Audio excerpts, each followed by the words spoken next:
మనకి ఎలాంటి ఇదిలో బతుకుతున్నాము అని అంటే నేను మిమ్మల్ని విమర్శిస్తున్నాను కాదు, ఒక్కసారి ఆలోచించుకోండి, ఒక్కసారి ఆలోచించండి సార్. ప్రజల గురించి కూడా ఆలోచించండి.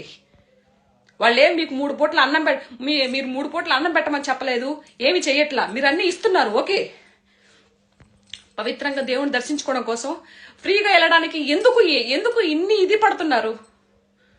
టోకెన్సా? నాకు తెలుసో తెలియకో నేను మాట్లాడుతున్నా. టోకెన్సా? అక్కడ పోయి నీ ప్రాణాలు సార్, ప్రాణాలు అక్కడ పోయి ఉండేది, కోల్పోయి ఉండేది. నేను అనుభవించాను ఆల్రెడీ. పోయి వెనక్కి వచ్చేసిన, మా వల్ల కాలేదు. చిన్న చిన్న బిడ్డలు ఒకరి మీద ఒకరు పడి అసలు పైన నడుచుకుంటూ వెళ్తున్నారు టోకెన్స్ కోసం. ఎప్పుడు చూడలేదా మీరు? అక్కడికి వెళ్ళి మీరు వెళ్ళి నిలబడితే మీకు తెలుస్తుంది ఆ బాధ ఏంటనేది. డబ్బు డబ్బు డబ్బు, నిద్ర లేస్తే డబ్బు. ఏం చేసుకుంటారు పోయేటప్పుడు డబ్బు?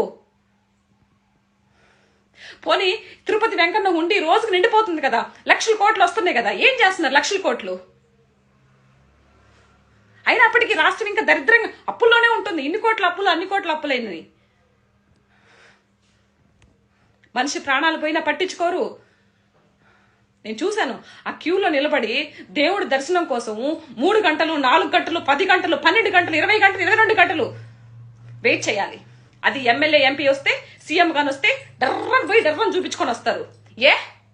ఏమి అంట? సీఎంకి 2 కొమ్ములు వచ్చాయా? ఎమ్మెల్యేలకి 4 కొమ్ములు వచ్చాయా? ఎంపీలకి 5 కొమ్ములు వచ్చాయా?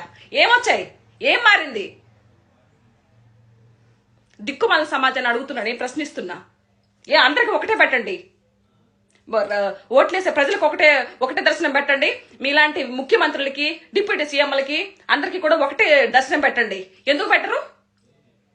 ఒక ఓటర్గా నేను అడుగుతున్నా, ఎందుకు పెట్టరు? మీరే మంచి ఏసీల్లో బాగా డబ్బులు సంపాదించుకుని మంచిగా ఉండొచ్చు. పక్కన మీకు ఓట్లు వేసిన వాళ్ళం మేము సంకనాకిచ్చిపోవాలా?